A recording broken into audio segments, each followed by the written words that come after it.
I am Christina from myosh, and I am absolutely thrilled to be hosting this exclusive 3-part webinar series in partnership with the fabulous people at Fefo Consulting.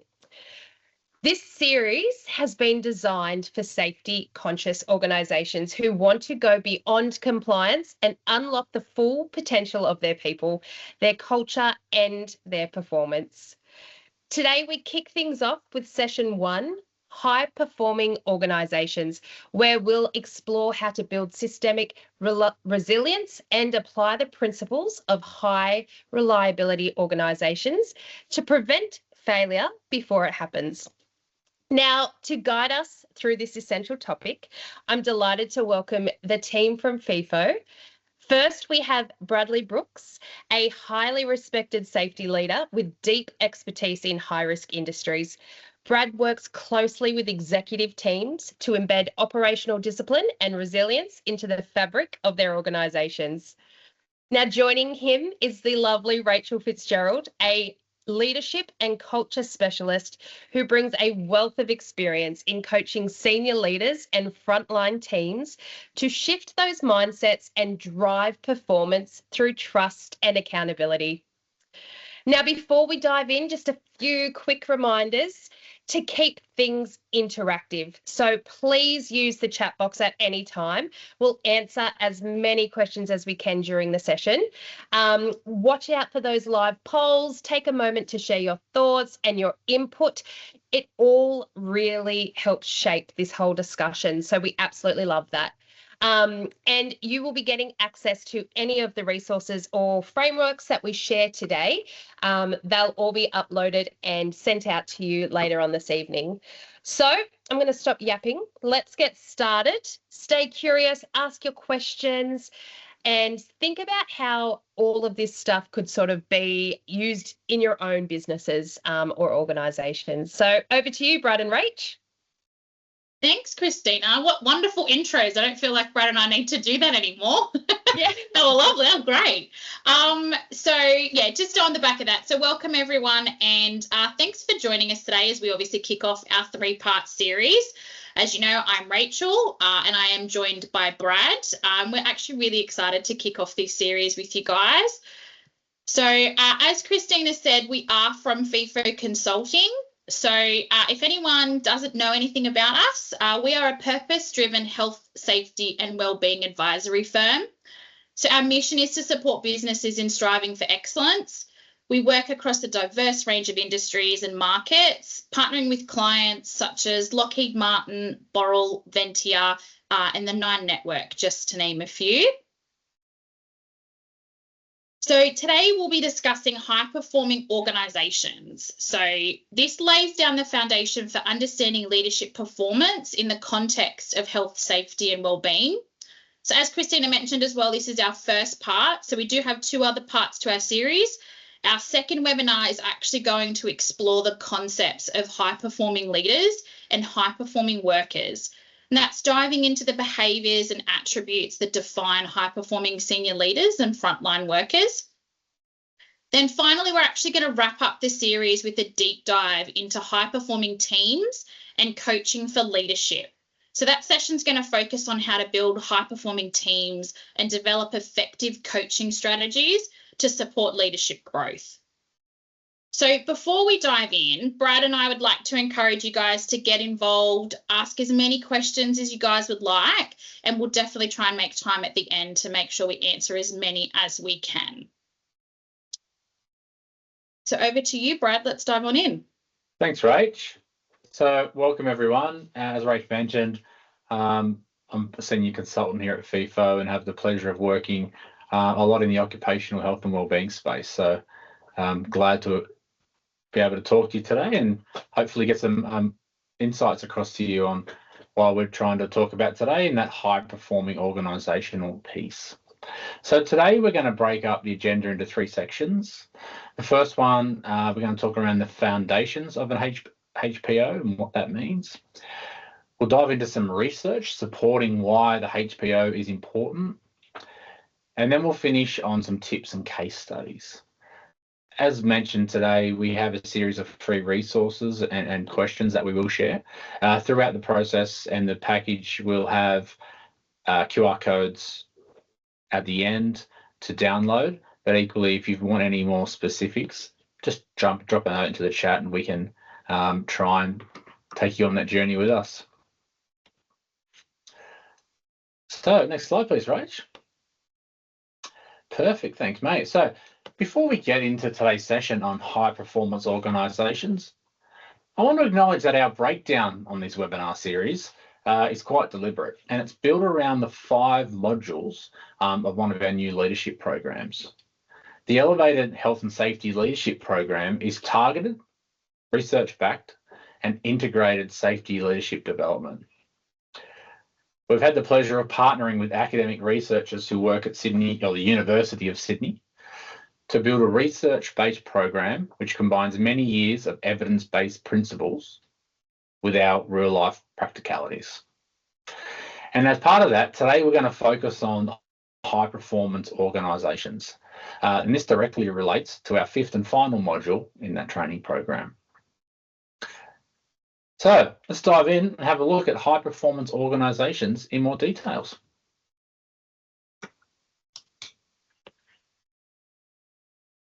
Right, let's go. Welcome to the HPO, or the High Performance Organisation webinar. Now, this is an essential part of our leadership development series. And first question is, what is a HPO? Well, we define the HPO as about enabling leaders to set a clear direction, govern effectively, and inspire the right human and organisational factors. It's not just about performance metrics, it's about cultivating a mindset and culture that consistently delivers high performance across the organisation. Now, why is this important, you ask? We find that many organisations fall into complacency. They miss early warning signs of failure and tend to react only after an incident occurs. This reactive approach undermines resilience and leaves organisations vulnerable to complexity and unexpected challenges. Now, what does that mean? Now, if we look at this, let's look at the impact of not having a high-performance organisation. Without it, organisations can face strategic failures, struggle to adapt. They often have a lack of agility when it comes time to react. And sometimes we see a disconnection between the leadership and then what the actual work is occurring on with the frontline teams and the operations. On the other hand, the impact of embracing HPO can be seen as transformative. It strengthens health and safety strategies, supports change management, which we know is critical, and aligns with the principles of HROs, or high reliability organisations. What we want to see is leaders become capable of motivating teams around shared values, visions, and a high performance growth mindset. Now, this module and webinar is designed to help you build that capability so you can lead with clarity, resilience, and purpose. But what does that mean, and how do we do it? Next slide, please, Rach. So, as we can see on the screen here, there's lots of ways, many ways really, but we've summarised 3 ways to influence positive and negative impacts on companies and leaders alike. However, HPOs drive influence from the top down, and that's where we're going to start this little session now. So at the top, this is where leadership really sets the tone. Things like systems, resource allocation, and organisational factors, we consider these to be the foundations of a HPO. Now, it's a cliche, I know, top-down approach, that's how we have to run, but we have research to back it up. And if we want to become a HPO, we have to start there. Leaders need to be visible, committed, and consistent.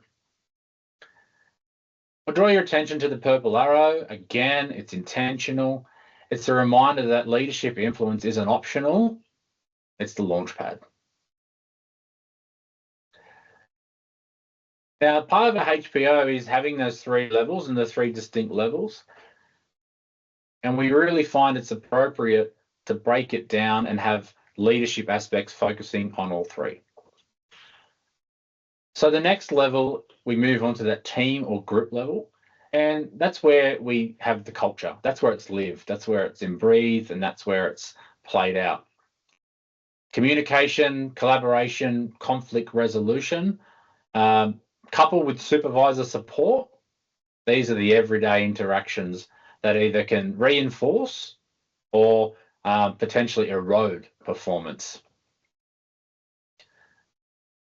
Now, the final aspect of the triangle, the inverted triangle, is the individual level. Now, often we see a lot of training and leadership focused on the individual level. And while it's very important, it's not the only lever we want to pull. Because this individual level, this is where personal attributes, safety knowledges, and accountability come into play. Every person brings something unique to the table. We all have lived experiences. However, we need to have the right environment for them to thrive. And coaching at this level, it's about building capability and confidence. But like all things, there's a catch. Individuals carry the weight of performance alone. They need strong teams and clear directions from above to really align and be able to execute. So that's how we've summarised our levels of influence. And right now, we're going to go to Rach and we're going to set up a poll just to try and get some understanding from where you're at. Thanks, Brad. So first, we'd like to take a moment just to reflect on this key question here. So Christina's going to set up the poll for you guys now. So question is, can less complex or lower maturity organisations have high performance?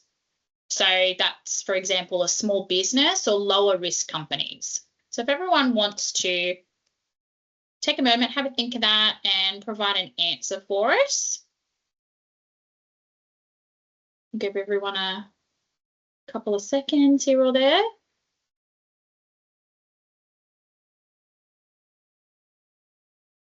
Christina, how's it looking? I was going to say it's very one-sided at the moment. Is that, yeah, we've got roughly 90% saying yes.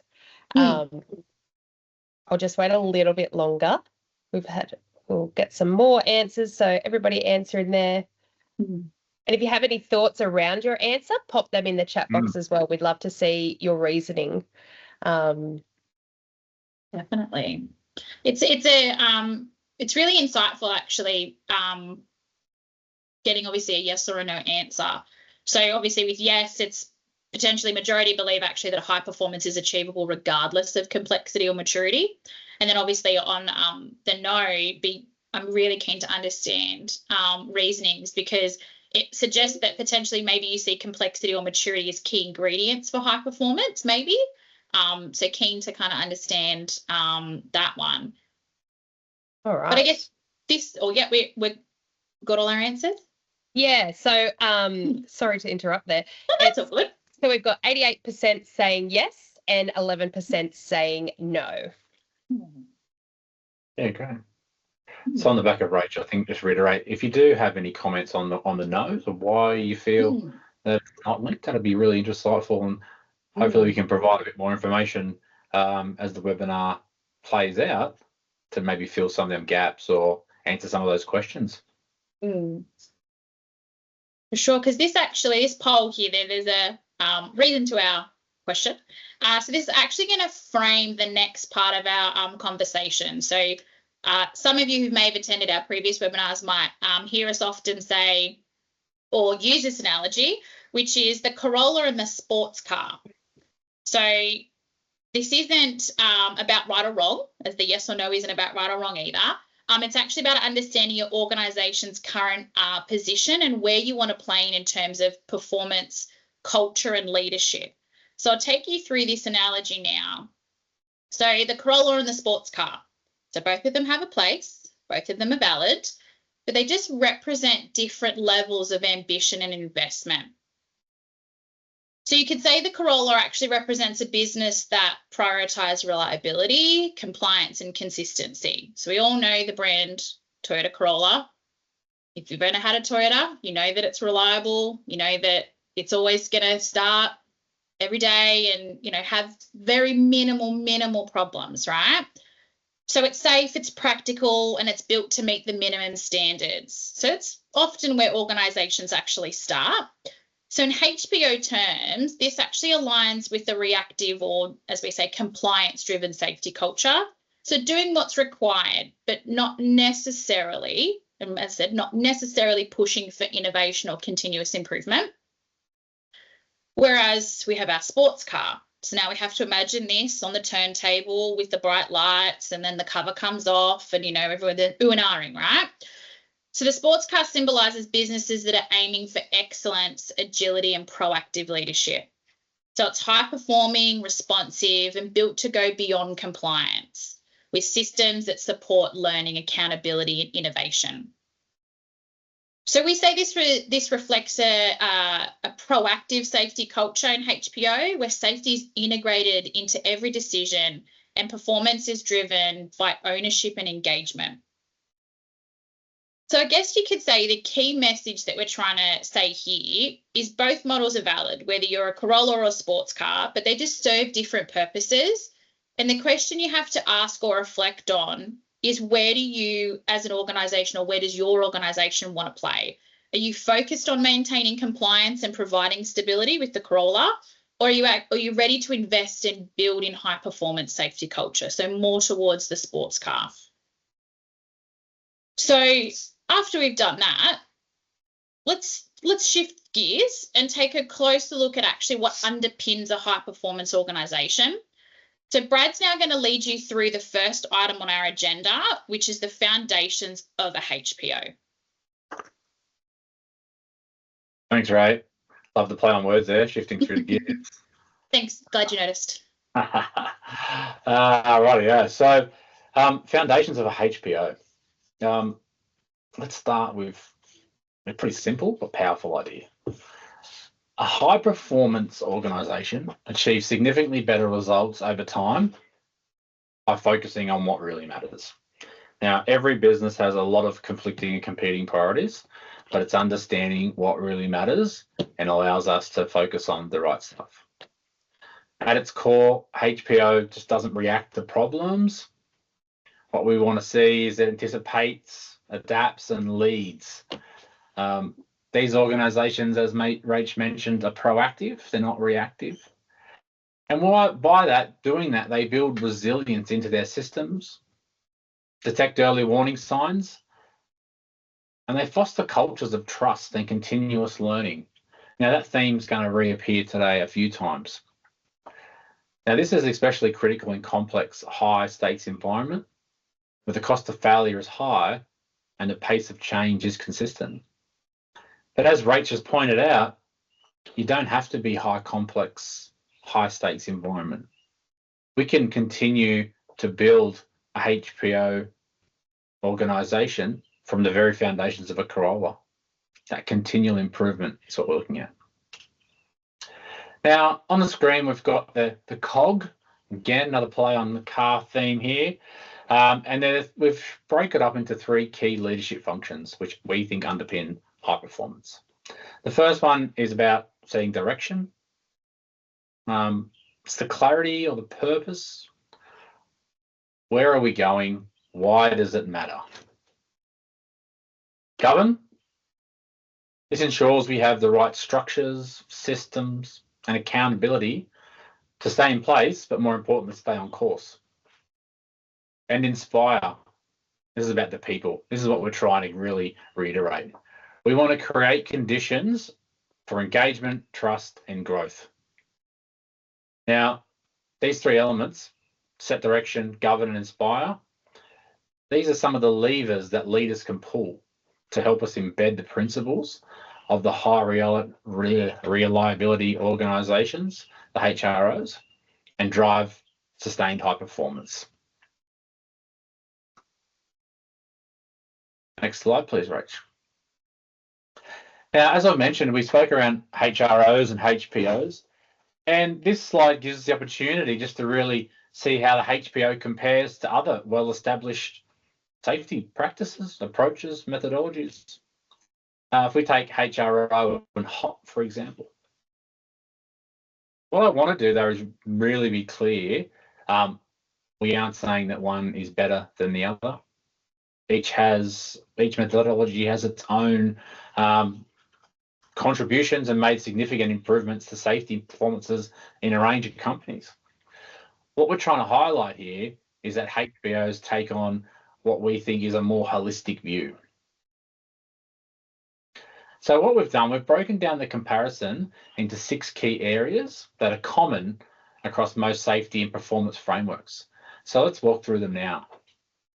The first one, first 2, and the first 3 make up the content of the webinar.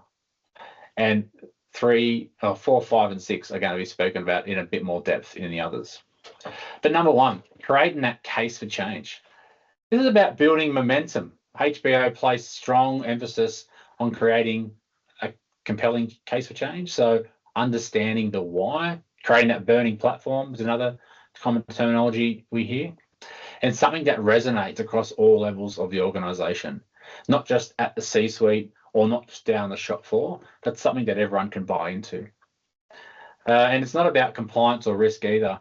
It's about purpose and alignment.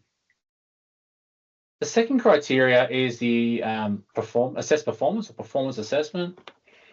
And here's where we see familiar concepts like the chronic unease mindset and the importance of understanding operations, trying really to remove that disconnect between management and shop floor. HBO incorporates these, but we also broaden the lens, looking at performance through culture, behaviour, and systemic factors. The third pillar, change and transform. This is where we really lean into transformation. It's not just about fixing what's broken, it's about those continual improvements, evolving the organisation, even if it's 1% at a time. In the HPO, change is seen as a continuous journey, not a one-off event that has a start and a stop. Building capability. So HPOs recognise simplifying systems, but what we want to make sure is we're not compromising safety. It also values the experience of workforce, the expertise of different skills groups, and brings them into a collective to really help collaborate and perform how they need. That leads on to the next one, to collaborate, adapt, and learn. This area is all about agility. HPOs promote collaboration, learning, and adaptability. It encourages organisations to anticipate challenges, have a plan B for when things just don't go to plan, and be ready to respond when things change. Because as we know, they will. And finally, sustainability. HBO has a kind of a self-reflection that really embeds continuous improvement into the culture. It's not just about achieving performance, it's about maintaining it over time. So as you can see here, it's not saying that one is better than the other. Everyone has contributed a lot to safety. This is just another methodology which we see as having a slightly more holistic view. What it does, it integrates all these elements into a single cohesive approach. And you'll also notice it's not just about reliability or human factors, it's about the whole system. And that's where we see that it's starting to gain some traction in organisations. Because not only does it elevate safety, it allows you to elevate performance as well. Do we have any questions in the chat, Christina, before I progress? Yes, so we've got one from Steve who's asked, what are your tips around building capacity? A great thing. The first tip would have to be to understand where you're at the moment, using data to understand capacity as it is, and not as expected, but as it actually plays out on the ground. What we find is someone's got for a very simple example, it's got a PD and it says Fred does X, Y, and Z. And then they're like, how can Fred not understand? How can Fred not be completing that work? But when you speak to Fred, Fred's doing A, B, C, D, E, F, G. So it's really understanding that capacity of what's actually happening, and using that as your baseline to start to break it down and how you can develop the right process going forward. Amazing. Thank you. Okay. I think that's it for now. We shall carry on. Perfect. Thank you. All right. Well, let's walk through the key steps to enabling high-performing organisations. What we like about this framework is it's really practical. What we've done here, we've tried to include some real-world examples of activities that bring each step to life, because that's something that you can take away. It also allows you to see how they can apply directly to your teams, your operations, and your broader organisation. On the lower half, we've provided some real-world examples of activities. Sorry, that's the top. The bottom half is where we see the typical tools that can be used to support performance uplift and drive continuous improvement. Now, we've named them general terms. Your company might call them something slightly different, but you'll be able to understand exactly what we're trying to see works best in the certain activities. So the first up, why the change? This is often where organisations struggle. They start on a change without understanding the why. So whether it's compliance issues, cultural challenges, rising cost, you have to make the case really strong. And to do that, hard data. It's probably the best way to do it. Tools you might use here include incident data, cost of damage reports, ROI research, your company's hierarchy or gap analysis. Claims and premium costs, often a big driver, especially on the East Coast here. Regulators are really pushing up premiums cost. And they really help paint a clear picture of the risk and opportunities. Under the assess performance section, this is the theme for this is really understand where you are and where you want to be. This kind of go back to that last question on capacity as well. Understand where you are. But in order to do that, we really need to get a good state or a good sense of our current state. Now, this means understanding the business context, understanding and identifying key stakeholders, who's involved, what role they play, and what performance looks like today, but equally, where do you want it to be? An example of that is our maturity assessment data shows that we're active in safety, and our goal is move towards like a more proactive, high reliable, high performance model. You set clear parameters of where you are and where you need to get to, and then you can help unpack and plan how you get there. So helpful tools at this stage are the likes of climate surveys, maturity assessments. Good to always benchmark against industry and best practice, but really play out and leverage your stakeholder maps. It gives you that good foundation to build upon. The third pillar there, change and transformation. So the theme here, what we want to try and achieve is align leadership, strategy, and operations. A lot of organisations still struggle with aligning and breaking down the silos and understanding that one goal or one direction is different for all parties. But the level of influence, as we spoke about earlier, really requires us to be across both and consider all these. So if we're talking about transformation, this part is about shifting the mindsets, unblocking outdated processes, and making sure leadership at all levels is aligned with the strategy. And not just an action or a plan, we want to link leadership behaviours to strategic goals.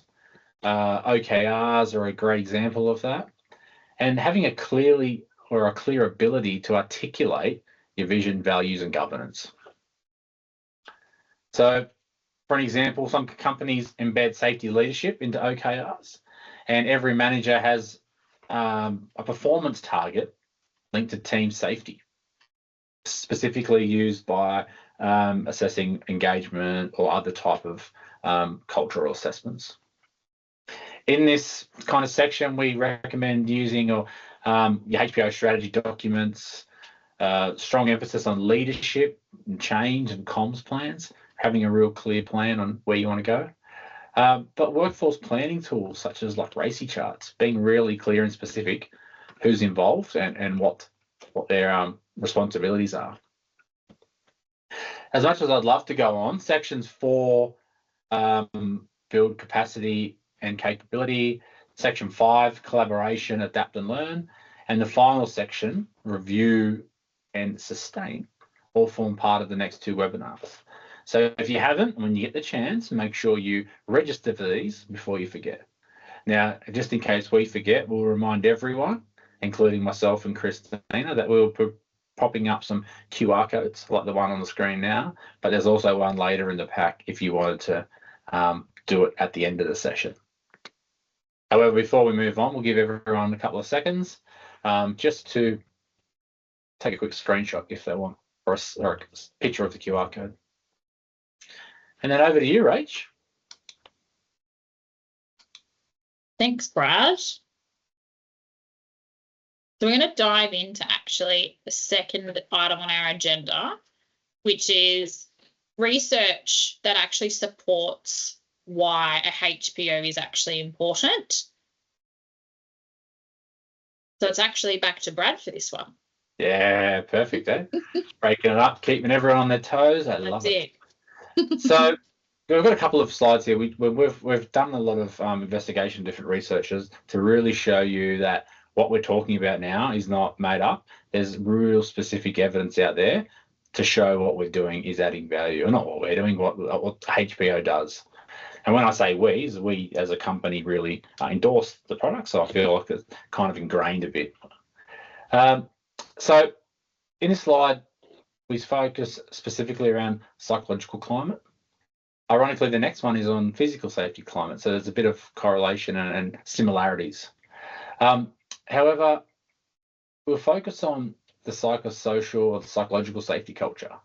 So just like physical safety culture, the psychological climate plays a powerful role in influencing worker behaviour and the overall health and safety of a workforce. Both physical and psychological environments can have positive or negative impacts, and they're often deeply interconnected.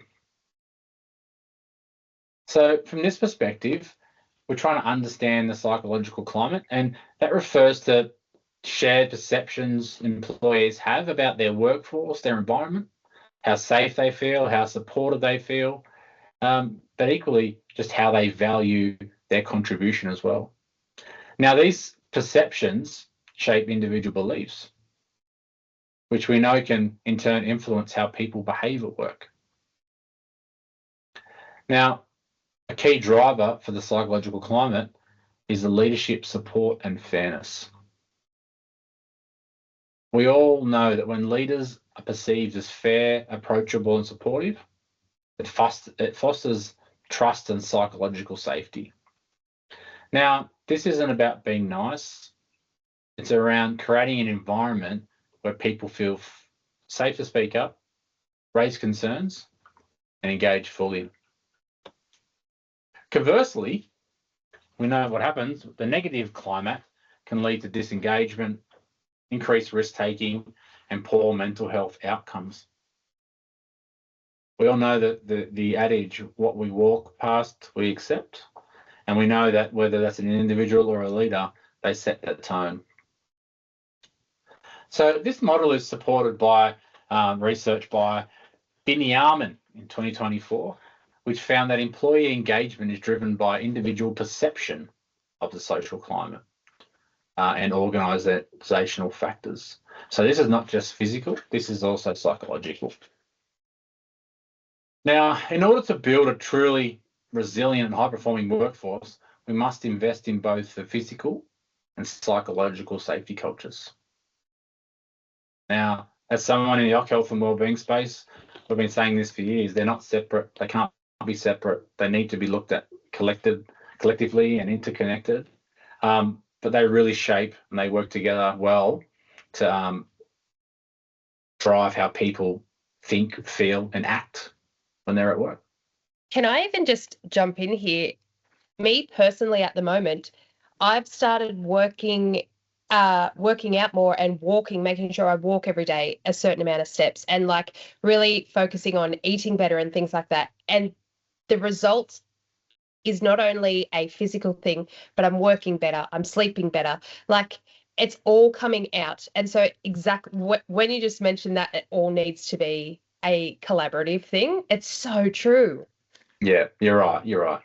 And that's kind of, we'll go to the next slide, Rachel. We'll just touch on it very briefly. Yeah. But if you look at the next slide, the takeaway of this is, where are we? Safety climate influence workers' attitude, which affects safety outcomes.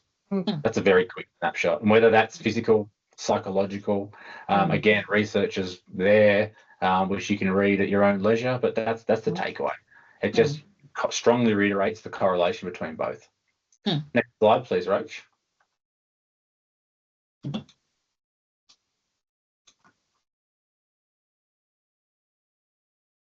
Right. One more, I think, in the vein of time. Oops, sorry. Further research backs up why HROs matter, not just in theory, but in practice.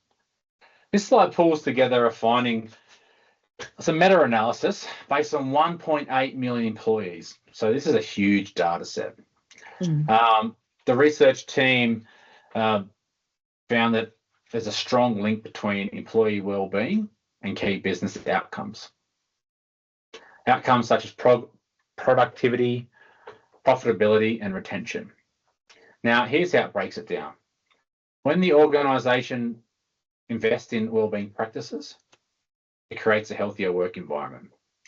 It leads to positive influences like the stronger safety climate, again, all leading towards that reduction in safety incidents and increasing the safety climate. Now, the results that they found in this organisation were better safety results, higher job satisfaction and retention, and improved productivity and profitability. So what we're seeing here is wellbeing isn't just a nice to have, we see it as a strategic lever. It's something that directly contributes to performance and is a key ingredient on building a HPO. Now, it sets the stage for the next couple of slides where we'll dig just a bit deeper into what this looks like from a real operational impact. Rach. Thanks, Brad. So we're now, I guess, taking all of that research, looking at the knowing doing piece. So I guess competency specifically. So it's the balance between the knowing and the doing and how that plays a role in high performance. So you can see here, the slide breaks it down. So the knowing, so we refer to it as safety wisdom. So understanding the key principles, risks, systems that shape a safe and effective workplace. And then there's the doing piece. So that's about ethical leadership. So how do our leaders behave? How do they make decisions?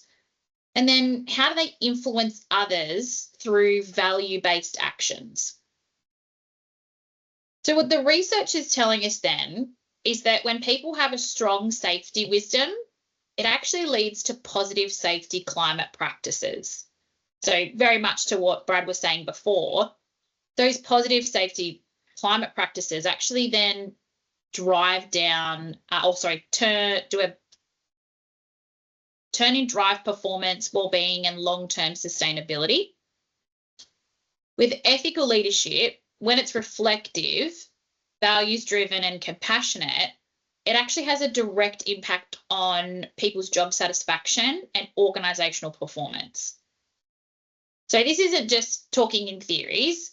So the study by Walker and Kuchina found that authentic leadership significantly improves safety climate and reduces risky behaviours. So again, another analogy that Brad spoke about before. So the safety you walk past is the safety behaviours that you set. So again, if you're an authentic leader and you create that space for open collaborative conversation, it's not a blame type environment, you really and then become an authentic leader, which actually essentially improves your safety climate and reduces risk behaviours, because you're enabling that environment to feel safe and talk about issues on the ground, and there's no fear factor in that essence. So we're seeing that leadership and culture aren't actually just soft skills, they're performance drivers. So I guess it helps us put into context that HPO isn't about systems. It's actually about our people. It's how we lead them, how we behave, and how we embed safety and ethics into everyday decisions. So something you guys could maybe reflect on or think about, and, whether it's today, next week, or, Christina, when you're taking a lovely walk, think about your own organisation or potentially even your own leadership style, right? So where do you see the biggest gap? So is it in safety wisdom, so the knowing part, or is it in ethical leadership, the doing part? And what could you do to close that gap, right? But now we're actually going to talk through systems thinking and how high-performing organisations actually bring all of this together. So Brad, do you want to take us through that? Yeah, thanks, Rach. It's a really cool, just reflecting on your question there, that knowing and doing. It's whether it's safety, whether it's any part of your business, or even your personal life, there's often that real fine gap between, I know what to do, I know not to eat as much, and I know to move a bit more, but still manage to put on a few bit away to Christmas. So it's a matter of, sticking and being authentic to yourself. Systems, right. We know that now managing systems holistically and embedding a systems thinking culture is how HPOs operate. This study was quite provoking, provided some really compelling metrics. And what this does is show the benefit of really, as an organisation, creating safety and leadership and other systems in a collective, not in isolation, bringing them together, understanding systems, design, requirements right at the start to understand what is going to happen, unintended consequences, and managing them all together. We found that the high performers in this case outperform peers in innovation, resilience, and strategic agility. Now, just briefly, some of the stats here, if you look about companies that do this well and become system thinkers, 64% better risk reduction. Now that's huge, 64%. 39% fewer unintended consequences. How often do we hear that? I pulled X and that happened, but that wasn't supposed to happen. Why are they not happy? 73% faster problem resolution. Now, issues getting resolved before they escalate. How good's that? And finally, 81% better sustainability outcomes. Today's kind of world we're living in, that's an increasingly important for long-term value. So what's the key takeaway from this research? Again, we've heard a few times today, systems thinking is no longer optional. It's a strategic imperative that organisations who master it solve problems holistically quicker, they innovate in a way that lasts, and they create long-term value for all stakeholders. So that's a really, really interesting perception and data point there. And finally, Rach, you want to finish on the work by Gallup or culture out this one? It is, yes. Thank you. Look, building on the systems thinking approach, this is what the data is telling us, right? So Culture AMP shows organisations in the top 25% consistently outperform their peers, is what Brad was saying. So it's 13 points in confidence in leadership. It's pretty big. 11 points in career development and 9 points encouraging innovation. So these aren't internal engagement scores. These translate into real business outcomes. much to what Brad's point were before, the 64% in risk reductions, massive. So companies that demonstrate these attributes actually see, if we want to look at a financial perspective, actually see a 5% increase in share price within 6 months. So, you know, I'm pretty sure some key shareholders in that would like a nice 5% increase. But what sets these organisations apart is actually how they embed it, how they embed leadership, development, and recognition into their operational DNA, as you like to say it. So from a strategic perspective, leadership must build trust and transparency, so that authentic leadership. And innovation must actively be encouraged and rewarded as well. So high performance isn't a campaign, as we like to say, it's actually a capability. So if organisations invest in the cultural consistency and employee experience, it's then going to build the resilience and agility needed for that sustained growth. So much to what Brad was saying before is that sustainability now is becoming obviously a top priority for organisations. So sustainability and growth is key for any high-performing organisation. Perfect. Thanks, Rach. So Brad, what's the Health and Safety Index telling us? Well, this is when we can use some data that we actually have as a collective. So it's bringing this closer to home. And our Health and Safety Index, right, this is the research that we own and we run through Fefo. And it gives us a rich picture of what's actually happening for organisations that we partner with. The index is built around 4 key aspects: engagement, leadership, systems, and health and wellbeing. And each aspect is broken down into dimensions, and we use that to benchmark across industries. Now, we have an example here where overall scores of 79% give us a snapshot of how a wellbeing or how a company is performing, the wellbeing of a company. But it doesn't stop at the measurement. The real value comes in the outcomes. Now, what we can do is we can link the scores like team performance, retention, and risk reduction, and we can literally identify levers for action. So we provide specific areas where targeted improvements will have the biggest impact. So what does that mean for high performance? The best part is it means we're not guessing. We're using data to guide directions, decisions, shape leadership development, improve systems in a way that are measurable, meaningful, and sustainable. And if you're curious, we'll share a QR code at the end for a sample survey so you can see what it looks like in practice. Next slide, please, Rach. Now, I'll paraphrase this slide in vein of time or in the order of time, but effectively across our data set, we have some low performers around that 60%, up to some high performers sitting around 91% when we talk around performance assessment. What we've done, we've identified 3 key behaviours that constantly show up in the high performing organisations. And these are often the biggest gap between what we see as a high performing organisation and the lower end of the people on that journey. And the first one is clear expectations. Very easy to understand what that is. The next one is collaborate and enable. It's not just about telling people what to do, it's about working together, doing things collectively, not in isolations or silos. And finally, high performers don't wait when things go wrong. They're proactive. So they recognise effort, they respond early to issues, and they adapt quickly.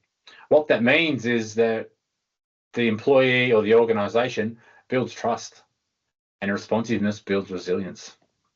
So when we're talking about bridging the gap, it's not just about systems or scores, it's about behaviours. And in order to do that, the 3 levers, expectations, collaboration, and responsiveness, are all critical in making that gap from a lower or a developing performing organisation up to a high performing organisation.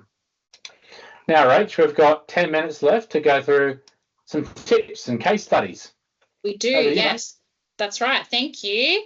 So our first tip is around case for change. But before we obviously give you a tip, we actually want to hear from you guys. So this is where Christine is going to monitor the chat box. So can you guys share an example of how you created a case for change in your organisation? So think about a time we needed to gain buy-in, secure resources or shift culture. What helped you build that momentum? You could reflect on responding to compliance pressures, addressing low engagement, justifying investment through to cost or risk data as well. Also consider whether you've used a performance assessment similar to the Health and Safety Index or a different one. So whilst you guys are answering, give you guys a minute, I will actually go through our tips. What we want to say is confirm clearly where you are at now. So be clear and honest about your current state. So use your data, your feedback or trends to show what's working and what's not. So for example, if your scores are low around engagement or well-being, that could use that to actually propose a culture refresh, perhaps through leadership coaching or peer-led safety conversations. Want to confirm what the end goal is. So paint a picture of what good looks like. What does high performance mean for your organisation? So go back to, you a Corolla on your journey? Are you a sports car? Where's your organisation at and what does good look like for you guys?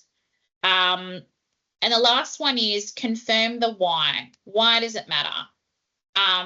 This is the emotional and I guess strategic driver you can use. Why now? And what's the risk of doing nothing? How does this actually align with the broader business priorities?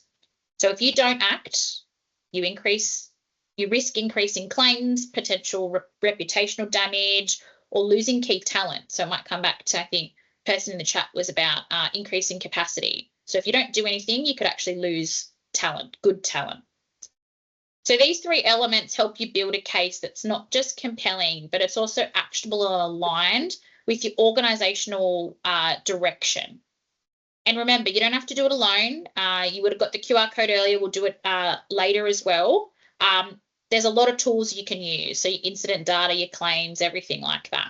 So you're not alone in it. You've got to leverage people and resources as well. So Brad, over to you for number 2. Thank you. Again, using the chat function, everyone, give us an example of how to holistically address WHS performance. How do you do it? How do you currently do it? Is it right? Is it wrong? So a reminder, give us some examples of how you currently assess performance in your organisation. And when you're measuring performance, are there certain like KPIs that you're talking about that you want them to explain, or what do you like narrow performance down for them? Yeah, good call, Christina. Thank you. While they do that, Rach, you want to jump? Yeah, perfect. I can feel you. I can feel you. Right. This is where we want to step back and take a look at the full picture. As Christina said, there's so many different variables in this performance. KPI is one, maturity assessments other. But often we find people just looking at isolated incidents or one-off metrics. What we want to do is assess performance and WHS performance across a whole range of different parameters. So did we get any content shared in the chat? No, I think everyone's asleep. Are you all awake? You with us? Wake up, Jeff. No, it's okay. That's okay. Let me give you a few examples to get you thinking. Yeah, perfect. So, when we're assessing performance, we want to make sure, again, we're using data to provide objective measurements. All right, James, you don't need to try too hard to think of something clever, mate. Just get in there, straight off the tongue. Leading indicators, again, thanks Deepak, that's great. But use data to provide objective measurements, all right? Use systems and tools, not just your gut. Once you do that, again, a myriad of examples there, the Health and Safety Index that FIFO utilize and work with clients, it It's across a range of performance assessment and performance objectives, risk strategy, leadership culture, people engagement, health and well-being, systems, plan, assurance, and review, continual improvement. So there's just very, very, very bunch of basic ones right at the start to help give you an understanding. However, once you do that, you want to be able to understand and compare your current versus desired performance. We spoke about that previously, making sure you know where you're going, what's your roadmap, where's your direction. So that can really help you understand what's next and how to turn your assessments into actions. And then another approach is to bring in internal and external support, things like peer reviews, consultants' insights, cross-functional workshops, to really validate your findings and uncover blind spots. The goal here is to move beyond surface level metrics and really understand the business and the operational context. That allows us to target the right areas at the right time to build a stronger and more resilient safety culture. All right. Next one, Rach, the final one. Tips and tricks on creating a sense of chronic unease. From a HRO perspective, it's that preoccupation with failure. In the chat, again, give examples of how to create chronic unease, whether it's in your ways that you currently utilize in your business, ways that you'd like to, or any ideas that you've heard and not yet put into practice.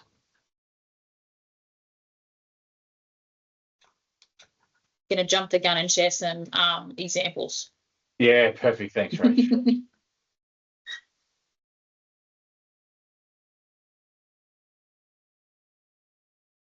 Yeah.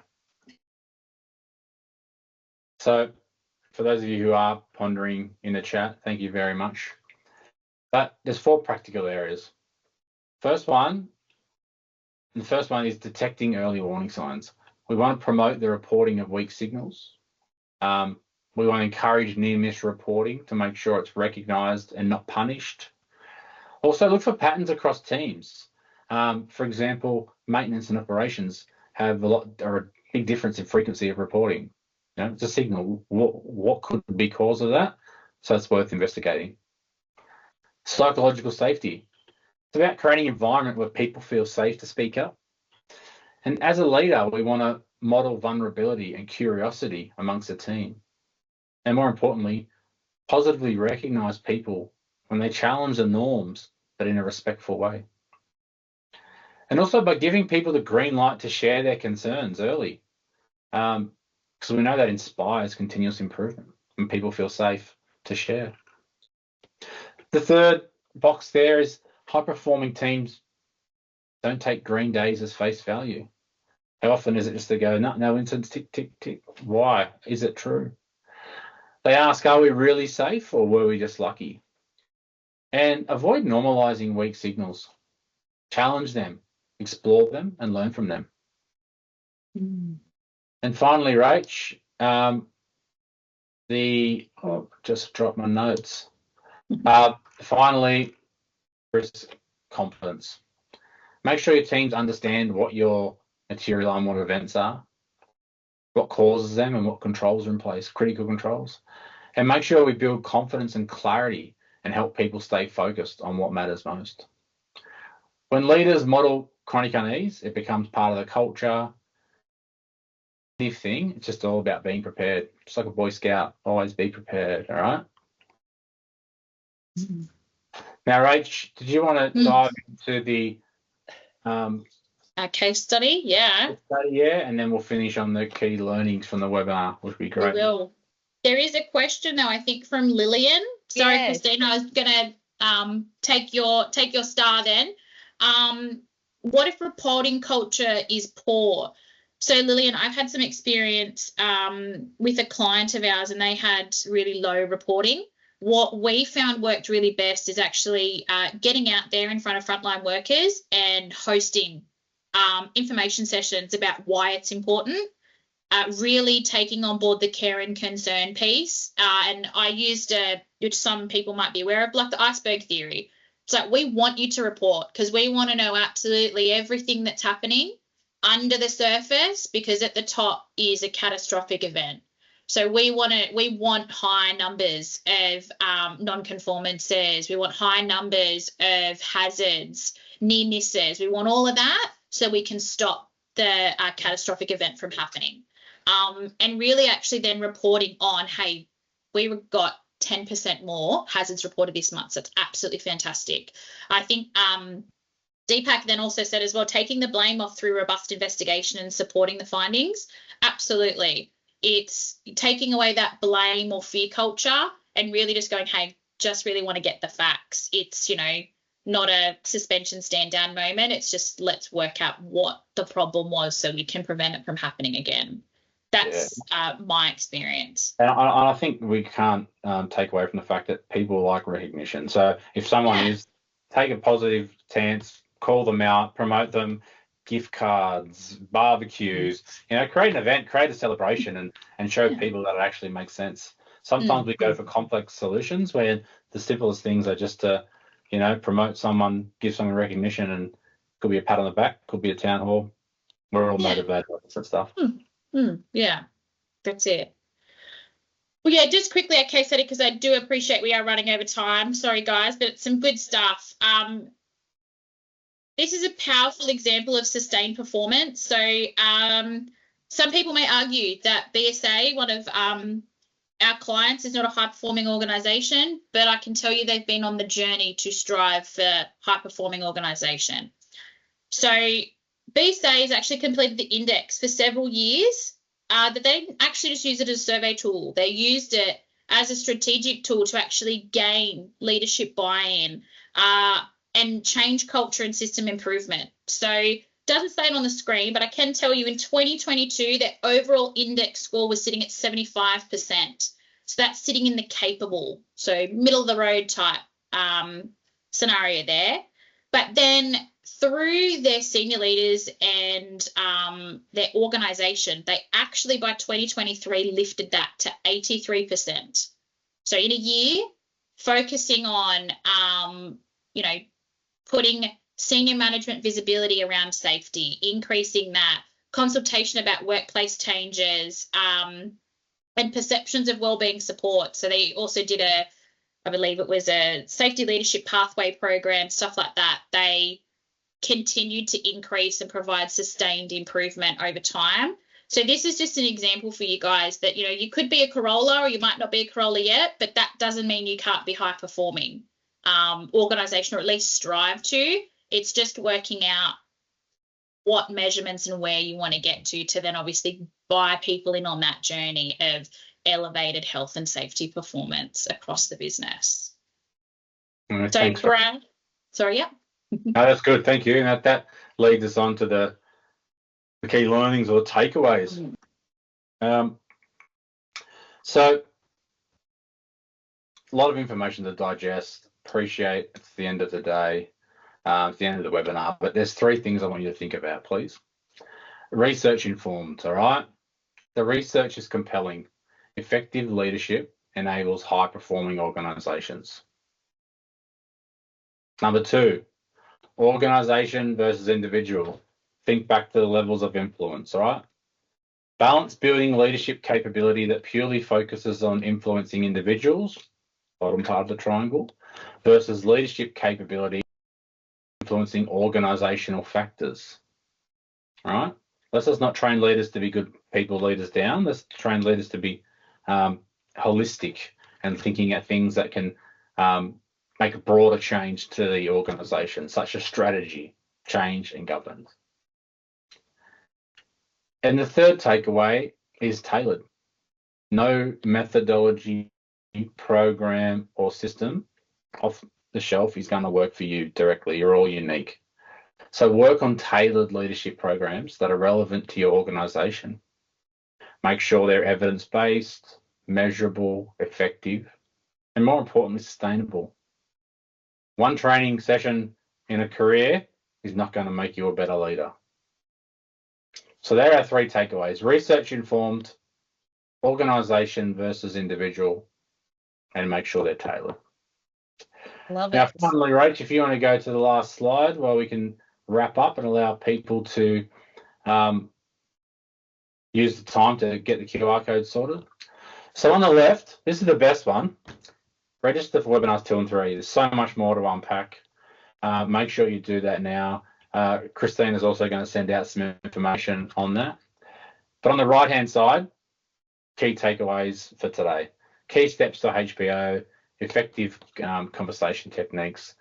They're all there ready at your disposal on our Fefo's brand new website. I'll give it a plug as well. So if you haven't seen it, go check it out.